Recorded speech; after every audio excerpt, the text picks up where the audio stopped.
வரும். SKS and girls higher secondary ஸ்கூல்லேருந்து வரும். நாங்கள் நாளைக்கு மேலே வந்து இந்த மாதிரி என்எக்ஸ் ஃப்ளோ ஒர்க் ஷாப் வந்து பார்ட்டிசிபேட் பண்ணியிருந்தோம். அது மூலமாக வந்து எங்கள் ப்ராப்ளத்தையும் சுற்றி உள்ள ப்ராப்ளத்தையும் கண்டுபிடிக்கிறதுக்கான வழிமுறை நாங்கள் கண்டுபிடிச்சோம். ஸோ அப்படி நாங்கள் கண்டுபிடிக்கும் போதெல்லாம் எதனால கரண்ட் எனர்ஜி வந்து வேஸ்ட் ஆகுதுன்னு. ஸோ நாங்கள் அப்போ யோசிச்சோம், அதுக்குரிய காரணம் என்னன்னு யோசிச்சோம். எல்லாமே கேர்லெஸ் மிஸ்டேக்காக தான். நம்ம ஒவ்வொரு விஷயத்தையும் பண்ணாலும் நம்ம டிவி பார்த்தா கூட அப்படியே நம்ம ரிமோட்டை மட்டும் ஆஃப் பண்ணிட்டு சுவிட்ச் ஆஃப் பண்ணால் போயிடும். ஸோ அதனால நிறைய பேர் வந்து கேர்லெஸ் மிஸ்டேக் வந்து ஆகுது. இது வந்து நிறைய பேர் வீட்டில் வந்து கரண்ட் வேஸ்ட் ஆக தான் செய்யுது.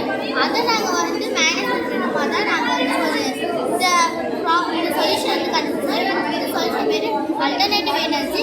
இது மூலமாக வந்து நம்ம எல்லாரோட வீட்லேயுமே கண்டிப்பாக வந்து வாட்டர் டேங்கை வந்து தண்ணி ஏற்றுவோம். அது மூலமாக வந்து அது நினைஞ்சு வலியும்.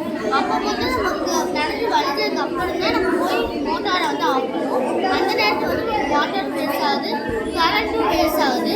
ஸோ அந்த மோட்டார் ரன் ஆகும் போதுலேயே நாங்கள் அந்த மோட்டாரோட இன்னொரு டைனமோ மோட்டாரை வந்து பெல்ட் வச்சு கனெக்ட் பண்ணுவோம். ஸோ அது மூலமாக வந்து அந்த மோட்டார் ரன் ஆகி நம்ம வாட்டர் பம்ப் ஆகும். இன்னொரு அந்த டைனமோ மோட்டார் ரன் ஆகும் போது